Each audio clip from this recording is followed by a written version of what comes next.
Halo teman-teman Addictivity, Assalamualaikum warahmatullahi wabarakatuh. Kembali lagi bersama saya di Sepenggal Kisah. Oke, sebelum saya mulai, kita berdoa dulu sebentar agar pandemi yang melanda bumi ini dan negeri kita yang tercinta Indonesia segera minggat dari sini. Amin. Oke, sebelum saya memulai, seperti biasa, saya pengen kalian subscribe dulu.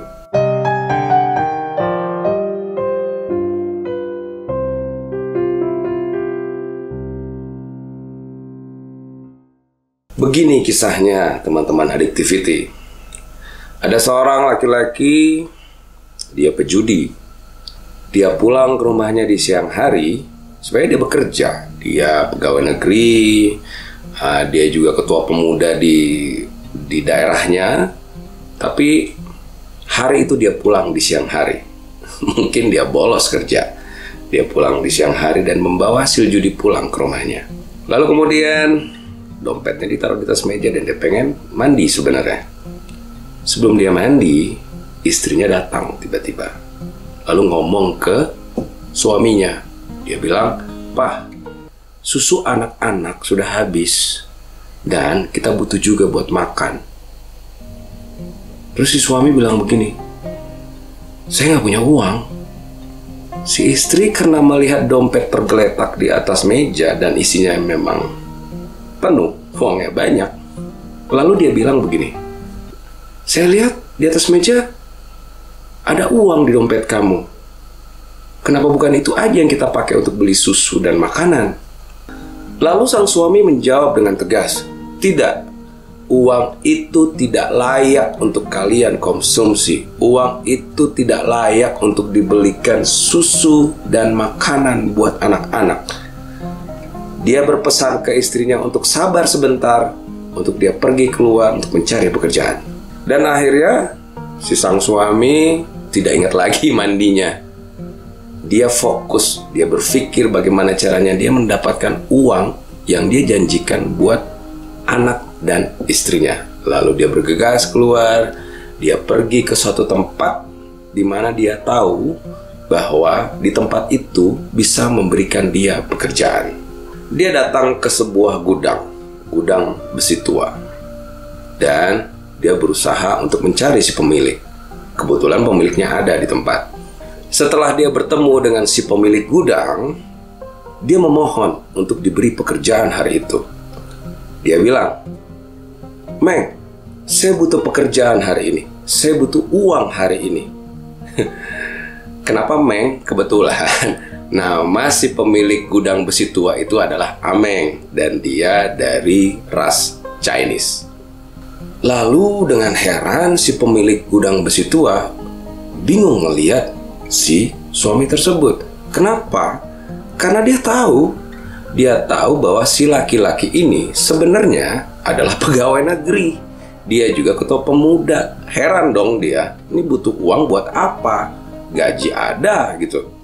Akhirnya dia bertanya, "Buat apa kamu kerja di sini?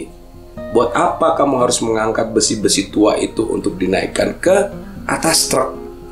Lalu si laki-laki menjawab, "Nanti saya jelasin. Yang penting hari ini saya kerja dulu dan saya dapat duit hari ini." Dengan kebingungan, si Ameng mempersilahkan si sang suami untuk mengangkat besi-besi tua itu naik ke atas truk. Selama kurang lebih 2 jam, si laki-laki ini bekerja mengangkat semua besi-besi tua itu naik ke atas truk. Dan setelah selesai, tibalah saatnya dia menerima uang dari si pemilik gudang sebagai upahnya sebesar Rp400.000. Dia nanya lagi ke lelaki tersebut. Kembali dia bertanya, apa alasannya kenapa sampai dia mau bercapek-capek, berkotor-kotor untuk mengangkat besi-besi tua tersebut. Lalu dijawablah, "Saya memang punya uang. Di dompet ini jumlahnya ada sekitar 3 jutaan. Tapi ini adalah hasil judi. Bukan uang yang pantas untuk dikonsumsi oleh anak-anak dan istri saya. Makanya saya datang ke sini untuk mencari uang yang halal, yang menurut saya itu lebih pantas dikonsumsi oleh anak-anak dan istrinya." Setelah mendengarkan penjelasan dari laki-laki tersebut, si pemilik gudang tua ini terenyuh. Dia bilang, "Saya tidak sangka kamu punya prinsip yang begitu kuat. Dan hari ini saya mendapatkan pelajaran berharga dari kamu." Dan dia bilang lagi, "Kalau begitu, saya ingin menambahkan uang 200.000 ini ke kamu." Lalu si laki-laki menolak dengan tegas, "Tidak, upah saya cuma 400.000. 200.000 itu bukan hak saya." Dengan memaksa, si pemilik gudang besi tua itu terus meminta agar uang itu diterima oleh si laki-laki tersebut. Dan akhirnya diterimalah uang itu. Lalu dia bawa pulang ke rumah. Dan dengan mengucapkan terima kasih, laki-laki itu menerima uang tersebut dan dibawa pulang ke rumah. Setelah pulang ke rumah, si laki-laki ini, si sang suami, memberi uang 400.000 ke istrinya. Dia bilang, "Ini adalah hasil keringat saya." Lalu uang 200.000 titipan dari si pemilik gudang juga diberikan kepada istrinya, dan dia menjelaskan bahwa itu adalah titipan dari si pemilik gudang. Dengan sedih, istrinya menangis. Dia menerima uang tersebut. Di sela-sela tangisan istrinya, sang suami menjelaskan bahwa sebenarnya kenapa dia tidak mau uang yang tadi istrinya lihat di atas meja untuk dikonsumsi, karena uang itu adalah hasil judi. Dia tidak mau, dia menjelaskan ke istrinya dia tidak mau anak-anak dan istrinya makan uang dari hasil yang tidak benar atau haram. Nah, begitulah teman-teman Addictivity, sepenggal kisah dari saya. Apa yang bisa kita ambil lagi dari cerita ini adalah begitu kokohnya sebuah prinsip. Seorang pejudi saja mampu membedakan mana halal, mana haram. Dan banyak sekali kejadian di muka bumi ini yang tidak seperti itu.